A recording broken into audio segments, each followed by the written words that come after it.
ان another country دیار غیر میں امریکہ کے عالمی شہرت یافتہ کہانی کار اور ناول نگار ارنسٹ ہیمنگوے نے یہ کہانی لکھی ہے۔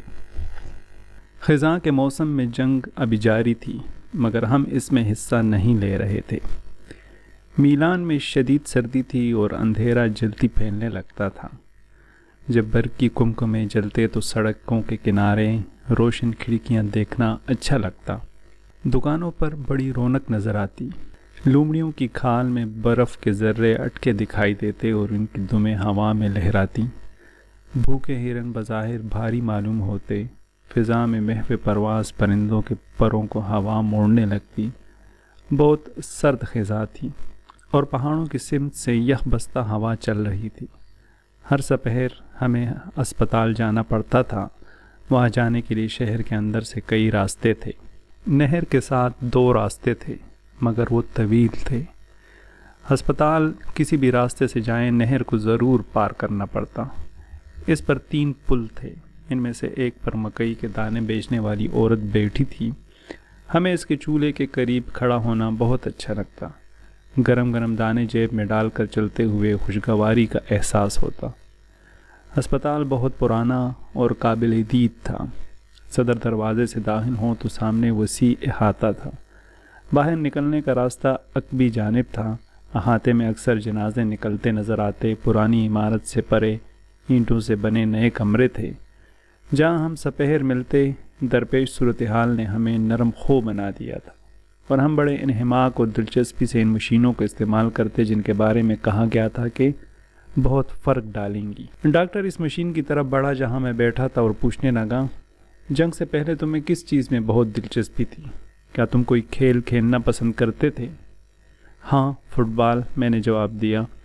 شاباش، وہ مسکرایا، تم دوبارہ فٹ بال کھیلنے کے قابل ہو جاؤ گے، پہلے سے بھی بہتر کھیلا کرو گے۔ میرا گھٹنا مڑتا نہیں تھا۔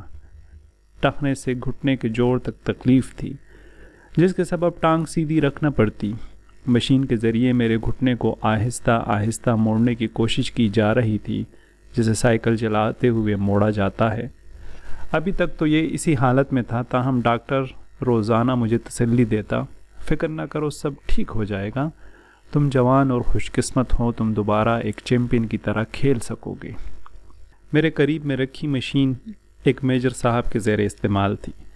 ان کا ہاتھ چھوٹا سا تھا جیسے بچوں کا ہوتا ہے۔ اسے 2 چرمی پٹیوں میں باندھا جاتا جو اس کی اکڑی ہوئی انگلیوں کو اوپر نیچے حرکت دیتی۔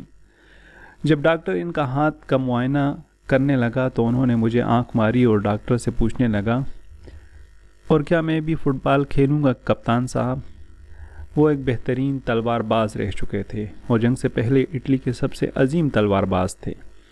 ڈاکٹر ملحقہ کمرے میں واقع اپنے دفتر میں گیا اور ایک تصویر اٹھا لایا۔ اس میں ایک ایسا ہی ہاتھ نظر آ رہا تھا جیسا میجر صاحب کا تھا۔ دوسری تصویر میں جو مشین کے متواتر استعمال کے بعد اتاری گئی تھی وہ ہاتھ پہلے کی نسبت بڑا لگ رہا تھا۔ میجر صاحب نے اپنے درست ہاتھ میں تصویر پکڑی اور اسے غور سے دیکھا۔ زخم؟ انہوں نے سوال کیا۔ صنعتی حادثہ، ڈاکٹر نے جواب دیا۔ بہت دلچسپ، بہت دلچسپ۔ میجر صاحب نے تصویر ڈاکٹر کو واپس کرتے ہوئے کہا، اب یقین آیا ہے؟ نہیں، میجر نے جواب دیا۔ ہمارے علاوہ 3 نوجوان روزانہ وہاں آتے تھے، وہ میرے ہم عمر تھے، تینوں کا تعلق میلان ہی سے تھا۔ ان میں سے ایک وکالت کی تعلیم حاصل کر رہا تھا، ایک پینٹر بننا چاہتا تھا، جبکہ ایک کا ارادہ فوج میں بھرتی ہونے کا تھا۔ جب ہم ورزش سے فراغت پاتے تو بسا اوقات ہم کیفے کووا میں جا بیٹھتے۔ یہ اسکالا سے متصل تھا۔ جب ہم چاروں اکٹھے ہوتے تو مختصر راستہ اختیار کرتے جو کمیونسٹوں کی آبادی کے اندر سے گزرتا تھا۔ لوگ ہم سے نفرت کرتے تھے کیونکہ ہم آفیسر تھے۔ بعض اوقات دکانوں کے اندر سے ہم پر بھپتیاں کسی جاتی۔ ایک اور نوجوان بھی کبھی کبھار ہمارے ساتھ ہوتا، وہ اپنے چہرے کو ایک ریشمی نقاب سے چھپائے رکھتا۔ اس کی ناک کٹی ہوئی تھی جس کی پلاسٹک سرجری ہونا تھی۔ ملٹری اکیڈمی سے اسے سیدھا محاذ پر بھیج دیا گیا تھا جہاں وہ پہلے ہی گھنٹے میں شدید زخمی ہو گیا۔ ڈاکٹروں نے اس کا چہرہ از سر نو درست کیا مگر ناک ٹھیک نہیں بن رہی تھی۔ وہ ایک پرانے خاندان سے تعلق رکھتا تھا جن کی ناک محسوس طرز کی ہوتی ہے۔ پھر ایک روز وہ جنوبی امریکہ چلا گیا جہاں اسے کسی بینک میں ملازمت مل گئی۔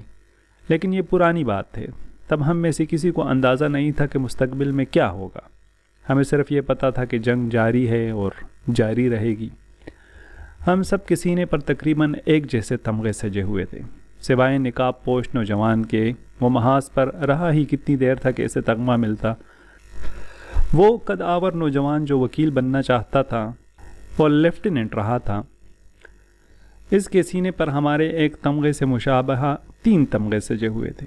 اس نے موت کے سائے میں لمبا عرصہ گزارا تھا اور قدرے الگ سا نظر آتا تھا۔ ویسے تو ہم سبھی ایسے تھے، اگر کوئی قدر مشترک تھی تو یہی کہ ہم سپہر اسپتال میں اکٹھے ہوتے تھے۔ ہم جب عداوت رکھنے والوں کی آبادی سے اندھیرے راستے پر چلتے ہوئے کوہ کی جانب بڑھتے تو شراب خانوں سے چھن کر باہر آتی روشنی میں عورتوں اور مردوں کے ہجوم سے ہمیں بڑی گھبراہٹ ہوتی۔ ہم ان کے درمیان کسی انجانے خوف اور عدم تحفظ کے احساس کے تحت ایک دوسرے سے جڑ کر چلتے۔ کھوے سے کھووا چلتا ہماری اندرونی کیفیات سے وہ لوگ جو ہمیں ناپسند کرتے تھے آگاہ نہ ہو پاتے۔ ہمیں کوہ بہت پسند تھا، جس کا اندرونی درجہ حرارت خوشگوار رہتا، اندر روشنی مناسب سی ہوتی، بعض اوقات سگریٹوں کا دھواں اور شور ضرور ہوتا، میزوں پر لڑکیاں اور دیوارگیر ریک میں سلیقے سے رکھے رنگین تصویروں سے مزین اخبارات ہمیں بہت اچھے لگتے۔ کوہ کی ویٹرس لڑکیاں بہت محب وطن تھیں۔ میں نے محسوس کیا کہ اٹلی میں سب سے زیادہ محب وطن ہوٹلوں اور چائے خانوں کی ویٹرس لڑکیاں ہیں، اور مجھے پختہ یقین ہے کہ اب بھی یہی صورتحال ہوگی۔ پہل نوجوان میرے سینے پر سجے تمغوں کے بارے میں بہت متجسس تھے۔ وہ مجھ سے استفسار کرتے کہ میں نے انہیں حاصل کرنے کے لیے کیا کارنامے سر انجام دیے ہیں۔ میں نے انہیں وہ کاغذات دکھائے جن پر بہت خوبصورت انداز میں تعریفی کلمات لکھے تھے، مگر ہر سطر سے یہ حقیقت ٹپکتی تھی کہ مجھے محض اس لیے تمغوں کا مستحق سمجھا گیا کہ میں ایک امریکی تھا۔ اس کے بعد میرے ساتھ ان کا رویہ خاصا بدل گیا، اس حقیقت کے باوجود کہ میں مخالفوں کے مقابلے میں بہرحال ان کا ساتھی تھا۔ میں ان کا دوست تھا، مگر سچی بات یہی ہے کہ تعریفی اسناد پڑھنے کے بعد وہ مجھے اپنا نہیں سمجھتے تھے، کیونکہ انہیں اپنے تمغے کمانے کے لیے مختلف حالات سے دوچار ہونا پڑا تھا۔ میں زخمی ضرور ہوا تھا، مگر سب جانتے تھے کہ میرا زخمی ہونا تو ایک حادثاتی امر تھا، مگر مجھے اپنے تمغوں پر شرمندگی کا احساس نہیں ہوتا تھا، بلکہ مہنوشی کے بعد مجھے یہی خیال آتا کہ میں نے بھی ان کی طرح بہادری اور دلیری دکھا کر تمغے حاصل کیے تھے۔ مگر جب اندھیرے سنسان راستے سے گزر کر میں سرد ہوا کے تھپیڑوں سے بچتا اسٹریٹ لائٹ کے قریب ہونے کی کوشش کرتا ہوا اپنے ٹھکانے کا رخ کرتا تو انجانے خوف کا احساس دامن گیر رہتا۔ رات کو بستر پر لیٹے لیٹے میں موت کے ڈر سے لرز اٹھتا اور یہ سوچ میرے ذہن میں گردش کرنے لگتی کہ اگر دوبارہ محاذ پر بھیج دیا گیا تو میرا کیا بنے گا۔ تینوں تمغہ یافتہ نوجوان شاہین صفت تھے، میرے اندر شاہینوں والی ایک صفت بھی نہیں تھی۔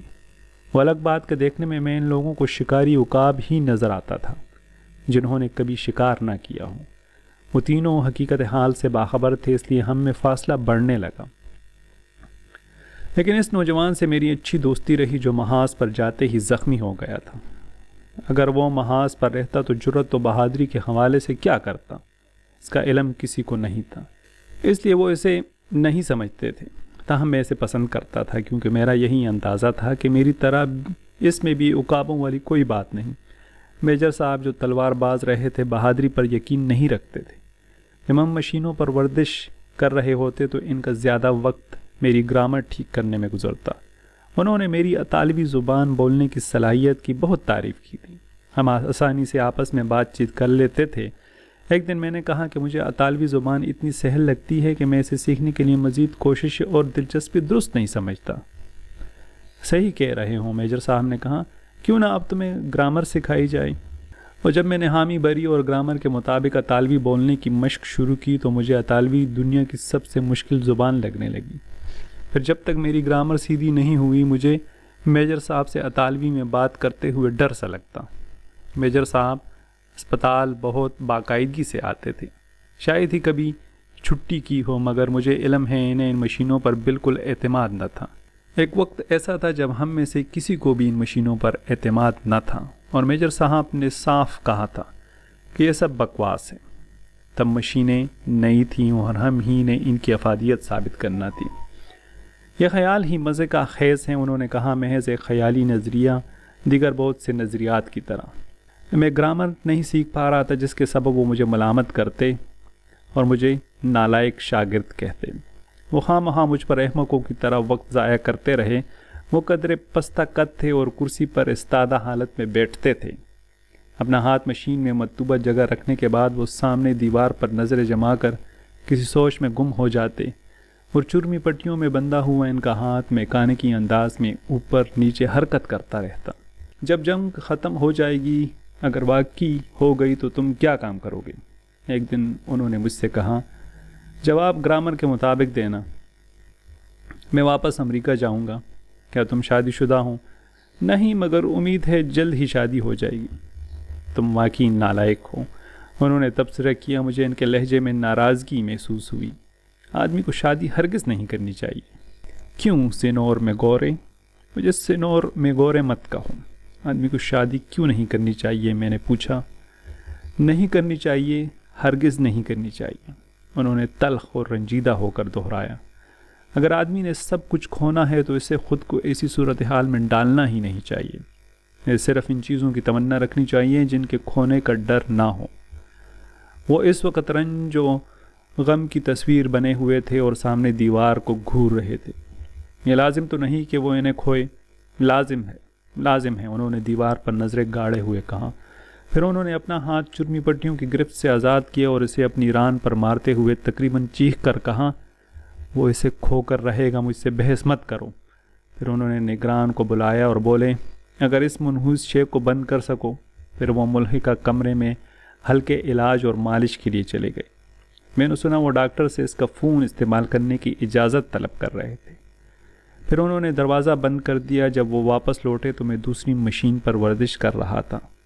انہوں نے ٹوپی پہن کر میری طرف قدم بڑھائے اور اپنا تندرست ہاتھ میرے کندھے پر رکھتے ہوئے اداس لہجے میں کہا، میں معذرت چاہتا ہوں، میں اتنا ترش رو نہیں، دراصل میری اہلیہ فوت ہو گئی ہے، مجھے معاف کر دو۔ انہوں نے میرا کندھا تھپ تھپایا۔ اوہ، میں نے ہمدردی سے مغلوب ہو کر ان کی طرف دیکھا۔ مجھے یہ سن کر افسوس ہوا ہے۔ وہ میرے قریب کھڑے ہو کر دل گرفتگی کے عالم میں اپنا نچلا ہونٹ چبانے لگے۔ بہت مشکل ہے، یہ صدمہ سہنا میرے لیے آسان نہیں، انہوں نے رندی ہوئی آواز میں کہا۔ وہ کھڑکی سے باہر دور خلا میں گھور رہے تھے۔ پھر وہ کراہنے لگے۔ میں نے دیکھا ان کے رخساروں پر آنسو بہہ رہے تھے۔ لمحہ بھر میں انہوں نے نچلا ہونٹ بھینچ کر سر اونچا کیا، جسم سیدھا کر کے چھاتی نکالی اور نپے تلے قدموں سے سپاہیانہ انداز میں چلتے ہوئے دروازے سے باہر نکل گئے۔ ڈاکٹر کی زبانی مجھے علم ہوا کہ میجر صاحب اپنی جوان سال بیوی سے بے حد محبت کرتے تھے۔ انہوں نے اس وقت تک شادی مؤخر کیے رکھی تھی جب تک انہیں طبی وجوہات کی بنا پر محاذ سے ہمیشہ کے لیے واپس نہ بلا لیا گیا۔ مگر تقدیر گھات میں تھی کہ بیوی چند روز نمونیا میں مبتلا رہ کر فوت ہو گئی۔ کوئی سوچ بھی نہیں سکتا تھا کہ وہ یوں اچانک مر جائے گی۔ میجر صاحب 3 دن اسپتال نہ آئے۔ چوتھے روز جب وہ آئے تو انہوں نے وردی پہن رکھی تھی اور ایک بازو پر سیاہ پٹی باندھ رکھی تھی۔ میں نے دیوار پر بڑی بڑی فریم شدہ تصویریں آویزہ دیکھیں جن میں مختلف انسانی اعضاء کی مذکورہ مشینوں کے ذریعے علاج سے پہلے اور بعد کی حالت کی عکاسی کی گئی تھی۔ اس مشین کے عین سامنے جو میجر صاحب کے زیر استعمال تھی، سے ہاتھوں کی تصویریں آویزہ کی گئی تھیں جو کبھی ان کے ہاتھ کی طرح معذور تھے مگر پھر بالکل تندرست ہو گئے۔ پتہ نہیں ڈاکٹر وہ تصویریں کہاں سے لے آیا تھا۔ جہاں تک مجھے علم تھا ان مشینوں کی سب سے پہلے ہم ہی نے استعمال کیا تھا۔